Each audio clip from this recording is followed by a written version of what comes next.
buenas a todos, es un placer teneros aquí un día más en el canal de Entendiendo la Fisiología y el día de hoy vamos a hablar de unos fármacos muy únicos, diría yo, porque son para el tratamiento de trastornos de la glándula tiroides, glándula que de hecho en el canal tenemos un video explicando bastante bien la fisiología de la misma y de hecho que se hizo recientemente un video explicando las alteraciones fisiopatológicas de esta glándula. Los invito a verse dicho video, lo cual les puede permitir tener un mayor entendimiento sobre los temas que se van a tratar aquí, porque es a raíz de múltiples explicaciones que dimos en ese video pasado.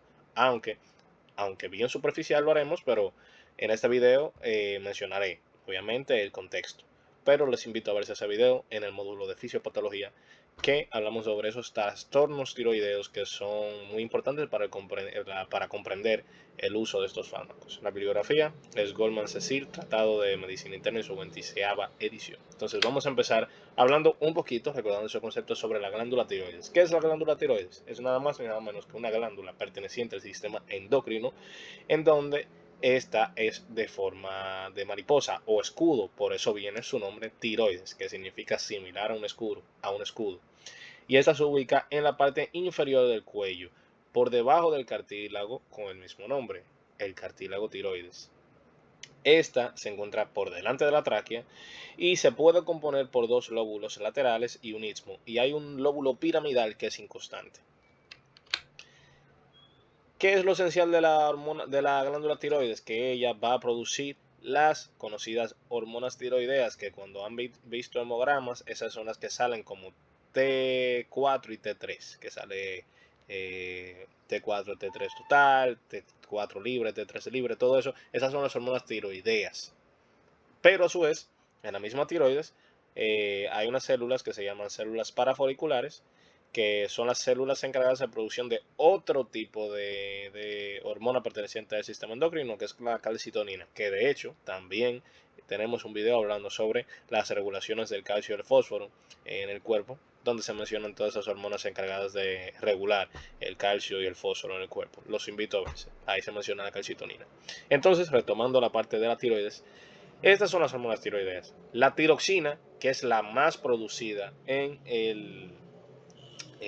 por parte de la tiroides, de hecho, se produce y liberan en una proporción 16:1, me parece que es, me corrijo. En el video pasado lo mencioné de la fisiopatología de la glándula tiroides.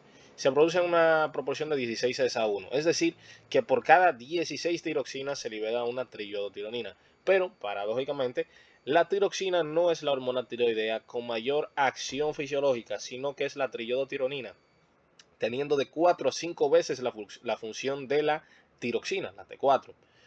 Por ende, es por eso que vamos a ver que no solamente dependemos de como tal la producción de esas hormonas tiroideas, sino que también tejidos específicos tienen enzimas conocidas como desiodinasas, que también se mencionó en el video pasado, que son las encargadas de convertir T4 a T3 e incluso T3 a T2 para hacerlas infuncionales, o T4 a T3 inversa, que es esta otra que se menciona aquí, que es una T3 sin acción biológica, o sea que es fútil.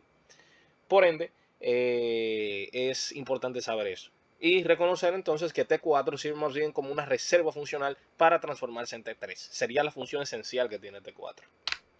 Entonces, ¿qué componentes son necesarios para la generación de dichas hormonas tiroideas? Primero, se necesita yodo. El yodo es esencial y en el video de fisiopatología se mencionaba que esa deficiencia de yodo es lo que puede generar un hipotiroidismo inducido por déficit de yodo.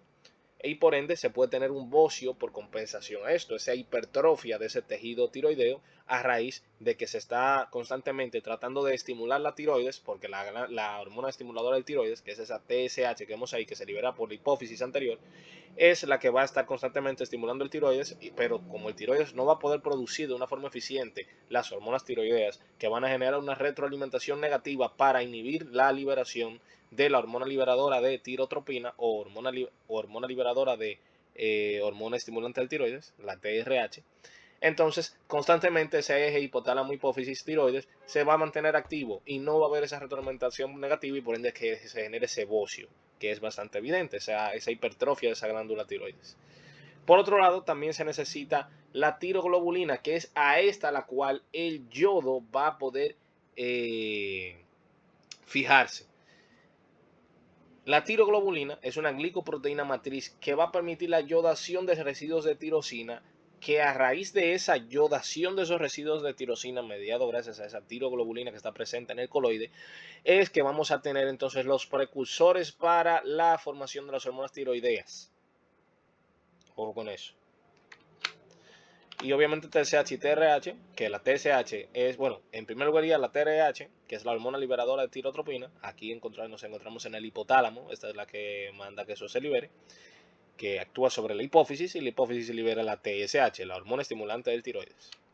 Y luego esta actúa sobre el tiroides. Entonces, tenemos que recordar este concepto del video pasado de fisiopatología, que vamos a ver dos tipos de alteraciones a la glándula tiroides y de tres caracteres, es decir, o tres fuentes etiológicas, ¿verdad? Vamos a tener o un hipertiroidismo, que es que la glándula tiroides está hiperactiva, o un hipotiroidismo que está hipoactiva. Y estos hiper o hipotiroidismo puede estar de una forma primaria, es decir, que la glándula tiroides es la culpable, de una forma secundaria, que eso quiere decir que la hipófisis es la culpable, de una forma terciaria, que el hipotálamo es el culpable de la afectación. Entonces, vamos a recordar algunos conceptos de ese video de el módulo de endocrino que dimos hace ya un tiempecito. Recordando el eje hipotálamo hipófisis tiroides, que ya prácticamente lo mencioné. El hipotálamo va a liberar la hormona liberadora de tirotropina, luego la hipófisis va a responder a esto liberando la hormona estimulante del tiroides y luego el tiroides va a responder a esto liberando las hormonas tiroideas. Y dichas hormonas tiroideas van a agarrar y van a generar una retroalimentación negativa hacia el hipotálamo para que deje de liberar la hormona liberadora de tirotropina y así la hipófisis entonces deja de liberar la hormona estimulante del tiroides y cesa la actividad. Ahora, yéndonos a lo que es la formación de hormonas tiroideas, vamos a tener estos 7 pasos, que yo diría que 8 porque ya hay que añadirle lo más sencillo. El paciente, la persona como tal, ingiere yodo, que sí, es una parte muy importante porque por más sencillo que parezca, múltiples poblaciones en las cuales no tienen el privilegio de tener en la dieta la cantidad de yodo diarias necesarias, desarrollan un bocio debido a esto. Como en países desarrollados eso se ha corregido de una forma bastante fácil, añadiendo yodo a un elemento muy utilizado en la cocina del día a día. Por eso es que nuestras sales de mesa son sales yodadas. Es un ingrediente en la cocina que se utiliza bastante frecuente, para no decir que se utiliza todo el tiempo. Y entonces, a raíz de que es un ingrediente que se utiliza todo el tiempo, inteligentemente se añadió a las sales para hacer que ese problema de déficit de yodo sea eliminado. Y fue eliminado de la gran mayoría de sociedades. Entonces, pero no quiere decir que hay sociedades que no lo tengan. Entonces, dicho yodo, o yoduro, pasa a la sangre más bien, el yoduro. Y entonces ese yoduro pasa a través de los transportadores específicos de yoduro de sodio, también conocido como NIS, ese es importador, que se encuentra en la glándula tiroides y ahí se capta ese yoduro que está en la sangre. Luego ese yoduro tiene que pasar a lo que es el coloide, porque ahora mismo estaban las células foliculares de la tiroides. Tiene que pasar a lo que es el coloide y en el coloide entonces va a toparse con la enzima peroxidasa tiroidea, que depende del peróxido de hidrógeno presente en ese medio. Esa peroxidasa tiroidea va a transformar el yoduro a un yodo molecular, el cual es un yodo en su forma activa que puede entonces ser utilizado para la posterior organificación de la tiroglobulina. Que la organificación de la tiroglobulina es la formación de que ese yodo que ya se encuentra en su forma activa y es utilizable, se une a esos residuos de tirosina y forma o monoyodotirosina o diyodotirosina. Y entonces a raíz de la monoyodotirosina y la diyodotirosina se forman las hormonas tiroideas, acoplándose unos con otros. Teniendo que si juntamos una diyodotirosina y una monoyodotirosina, nos queda una triyodotironina. Y si juntamos dos diyodotirosina, nos queda una tiroxina. Entonces, dicho en palabras simples, una diyodotirosina más una monoyodotirosina es un AT3. Y una diyodotirosina más una diyodotirosina es una AT4. Luego de eso, entonces, esas hormonas tiroideas se almacenan en el coloide como una reserva hormonal y cuando es necesario su liberación, se liberan de la tiroides y luego en su trayecto, porque se unen a proteínas transportadoras, que de hecho más del 95% de las hormonas tiroideas se encuentran unidas a proteínas transportadoras. Por eso son muy importantes en la determinación. Por eso es que cuando se ve la T3 y T4 totales, son muy a raíz de que puede haber alteraciones debido a las proteínas transportadoras que hay en el medio. Pero entonces, las porciones libres de T3 y T4, T4 específicamente, cuando pasan al tejido a utilizarse, las desioninasas presentes en los tejidos, que hay 3 tipos de desioninasas que mencionamos en el video de fisiopatología, se encargan de eliminar un yodo y entonces T4 lo pasan a T3, la forma más activa de las hormonas tiroideas. Entonces ellas pasan a nivel nuclear y generan su función. Entonces ya, hablando de los fármacos, que ya es hora, vamos a hablar de los fármacos utilizados para el tratamiento hipotiroideo, también conocidos como fármacos de reemplazo hormonal, porque estamos frente a un déficit de las hormonas tiroideas. Vamos a hablar de la levotiroxina sódica, que es T4. Es un análogo de T4 que básicamente funciona como un agonista de los receptores nucleares de hormonas tiroideas. ¿Qué función va a tener? La misma que tiene T4. Va a tener una función, sí, como hormona tiroidea de forma intrínseca, que puede estimular ese receptor para las hormonas tiroideas, pero no de una forma tan efectiva como la T3. Entonces también tiene la capacidad de ser actuado por las desiodinasas para convertirse en una T3. Entonces ahí cumple la función endógena de las mismas y la transcripción de genes metabólicos. ¿En cuáles indicaciones se da?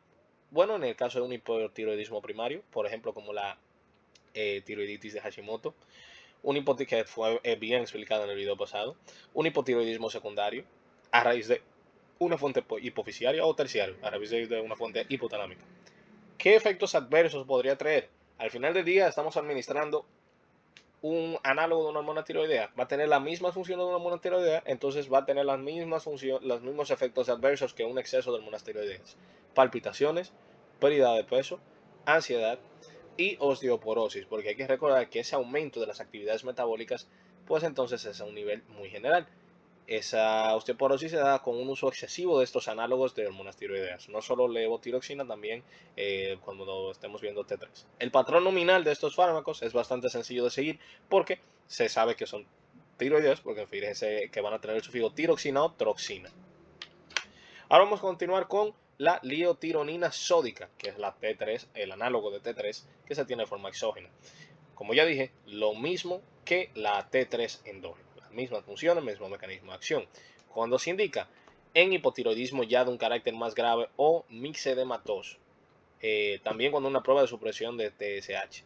¿Cuáles son los efectos adversos? Lo mismo de ese exceso de hormonas tiroideas que se podrían tener arritmias, taquicardia, intolerancia al calor y cefalea. El patrón nominal, sufijos de tironina y trionina. Ahora vamos a continuar con preparados combinados, que realmente son los más utilizados porque muchas veces, bueno, depende del carácter de lo que es el hipotiroidismo del paciente, porque por ejemplo, estos son en casos con una mala conversión periférica de T4 a T3, es decir, cuando hay déficit en las desiodinasas.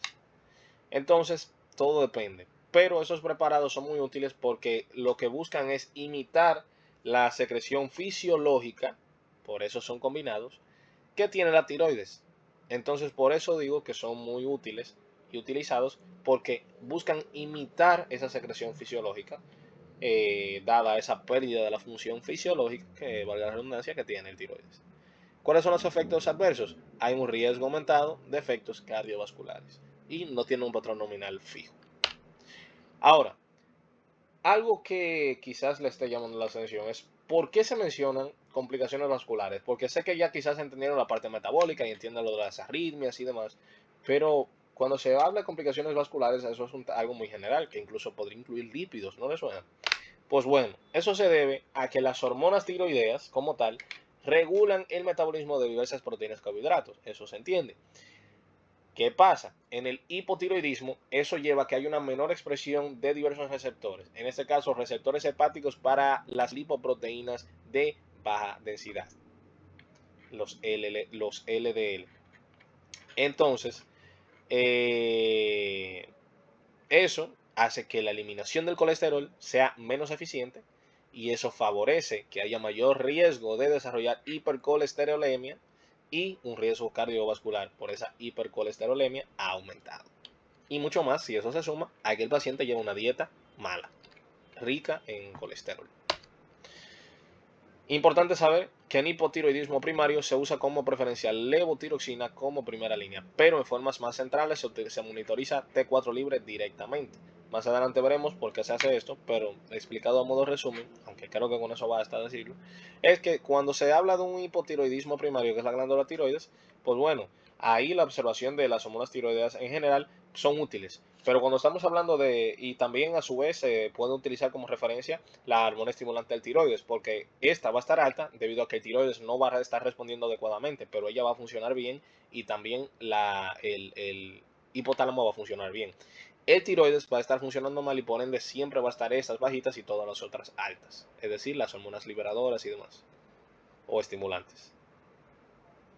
Ya en afectaciones de esas hormonas liberadoras o estimulantes, no vale mucho la pena verlas a ellas, ni tampoco como tal, que en ninguno de los casos es útil, es ver la parte total, o no tan útil como ver la parte libre, porque la parte total de esas hormonas tiroideas puede estar muy ligada a las proteínas transportadoras. Por ende, no se puede tomar como un método exclusivo, sino como un componente de toda una imagen para un diagnóstico. Es decir, que se debe utilizar las porciones libres de esas hormonas tiroideas, T4 libre, se utiliza principalmente en esas alteraciones secundarias y terciarias, y se podría ver la parte total, pero como ya dije, es dependiente de múltiples factores. Esto nos deja saber más directamente la función tiroidea como tal. Ahora, vamos a hablar sobre los fármacos antitiroideos, es decir, los fármacos para el tratamiento del hipertiroidismo. Ahí empezamos con el metimazol. ¿Qué hace el metimazol? El metimazol es un inhibidor de la tiroperoxidasa, es decir, esa peroxidasa que vimos que transforma el yoduro en ese yodo elemental que es el útil para la organificación de esas hormonas tiroideas. Entonces, como no se puede oxidar ese yodo a su forma elemental, pues entonces ese proceso de organificación queda bloqueado y no se puede acoplar a la monoyodotironina y la diyodotironina. Y se inhibe así la síntesis de hormonas tiroideas. ¿En qué caso se da esto? En un hipertiroidismo primario, como en Graves o el bocio tóxico. Los efectos adversos es que eso puede generar agranulocitosis, hepatotoxicidad leve y cierto rash. Por ende, hay pacientes que pueden generar rechazo a este tratamiento. El patrón nominal es que estos fármacos terminan en imazol o mazol. Ahora vamos con la propiltioura. Propiltioura o PTU, más fácil, ¿verdad? Estos fármacos antitiroideos van a actuar también inhibiendo la tiroperoxidasa, pero ¿qué pasa? También actúan inhibiendo la conversión periférica de T4-T3, o sea que afectan las desiodinasas, haciendo un efecto doble antitiroideo tanto a nivel central como a nivel periférico, haciendo que sea mucho más útil. Y de hecho, ese es el tratamiento de elección en embarazadas para tratar hipertiroidismo. Este es utilizado, como ya dije, en crisis tiroideas en el primer trimestre del embarazo o en pacientes intolerantes al metimazol, como dije antes mencionado. ¿Cuáles efectos adversos se pueden ver? Hepatitis fulminante, aganulocitosis o vasculitis ANCA positiva. El patrón nominal de dichos fármacos es que acaban en tiouracilo o uracilo, como tal. Ahora, continuando con otro fármaco antitiroideo, es el yodo radiactivo. Este genera un daño directo a la tiroides mediante radiación, por eso su nombre, beta radiación específicamente. Y esto lo que hace es que ese yodo radiactivo va a tener un tropismo por las zonas de la tiroides con hiperactividad.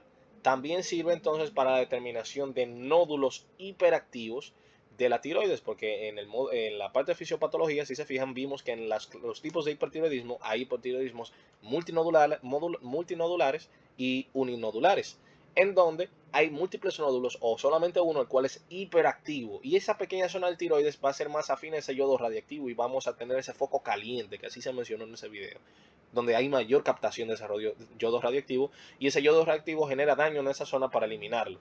¿Qué pasa? Este se indica, como ya dije, en ese hipotiroidismo primario resistente, en bocio nodular y enfermedad de Graves, pero puede generar como un efecto adverso un hipotiroidismo post-tratamiento porque se destruye mucho tejido tiroideo y queda sin funcionalidad la tiroides. Entonces puede generar eso, o tiroiditis por radiación. No tienen un patrón nominal como tal porque es yodo radioactivo, yodo 131 específicamente. Ahora vamos a continuar con lo que es el yoduro de potasio. Sí, el yoduro de potasio. Y ustedes dirán, pero ¿cómo el yoduro de potasio, siendo un precursor necesario para la tiroides, para generar esos hormonotiroidoras, cómo podría ser útil? Pues déjenme decirles que sí, por un conocido efecto descubierto en 1948, conocido como efecto Wolff-Chaikoff. Ese efecto Wolff-Chaikoff básicamente es que a dosis altas, en una temporalidad aguda de ese yoduro de potasio, la tiroides pierde la capacidad de organificación eficiente de las hormonas tiroideas. Por ende, de esa forma aguda se reduce la producción de hormonas tiroideas. Esto es bastante útil para momentos de crisis, como por ejemplo en la conocida tormenta tiroidea, que la tormenta tiroidea, así como devastador son ese nombre, es básicamente esa sobreproducción de hormonas tiroideas frente a un estímulo exagerado, ya sea por algún proceso inflamatorio, ya sea por algún estímulo alto, algún nódulo que adquirió mayor actividad. Esa tormenta tiroidea se basa en que va a haber un aumento abrupto de esa liberación de hormonas tiroideas que puede desencadenar en múltiples consecuencias de una forma rápida, que son a raíz de los efectos de esas hormonas tiroideas. ¿Qué pasa? Ese efecto Wolff-Chaikoff es un efecto agudo. Como mucho va a durar 10 días, porque luego hay un efecto de escape, que una retroalimentación, que el transportador, el SIM portador de sodio y yodo, pues entonces va a impedir la entrada constante de dicho yoduro y entonces va a perder esos efectos. ¿Cuáles son las indicaciones de una preparación prequirúrgica, por ejemplo, o una crisis tiroidea, como la tormenta tiroidea, como ya dije? Los efectos adversos que puede tener: el paciente puede presentar una reacción de hipersensibilidad al yoduro de potasio, puede generar acné o un sabor metálico, eso también conocido como disgeusia, debido a que, pues bueno, ese yoduro de potasio puede atravesar diversas glándulas, y entre ellas las glándulas exócrinas, como lo que es las glándulas salivales, y entonces la saliva puede adquirir cierto sabor al de ese yoduro de potasio, y entonces el paciente puede tener ese sabor un poco desagradable para algunos y puede generar náuseas y mareos o dolor abdominal, a raíz de esas secreciones que van a salir con ese sabor metálico. ¿Cuál es el patrón nominal? Acabar en yoduro o yodo. Ahora, estos son más bien un extra, pero que son utilizados para el tratamiento de hipertiroidismo, que son los betabloqueantes. Sí, esos betabloqueantes que vimos en el tratamiento para, para la hipertensión arterial. Como ya dije, no son unos fármacos contra la acción, contra la tiroides como tal, o las hormonas tiroideas, pero inhiben funciones de las mismas, porque bloquean síntomas alérgicos, como taquicardia y temblor. Y vaya sorpresa, son efectos de hormonas tiroideas esos también. Entonces se generan por hipertiroidismo esos efectos y estos beta bloqueantes pueden inhibirlos. Eso se adjuntan a crisis tiroideas o hipertiroidismo sintomático, pero pueden generar las mismas consecuencias que mencionamos en ese video: bradicardia, hipotensión o broncoespasmos. El patrón nominal: olol o LOL. Importante saber, bueno, aquí se mencionaba lo de metimazol y PTU, y aquí se mencionaba lo que ya les decía de las hormonas tiroideas y demás, de por qué preferimos ver T4 libre en las alteraciones secundarias o terciarias. Así que nada, eso fue todo por el video de hoy. Nos vemos en la próxima clase, donde vamos a hablar sobre fármacos para alteraciones hepáticas, algo muy interesante y que espero que disfruten. Así que nos vemos en la próxima y espero que hayan aprendido mucho.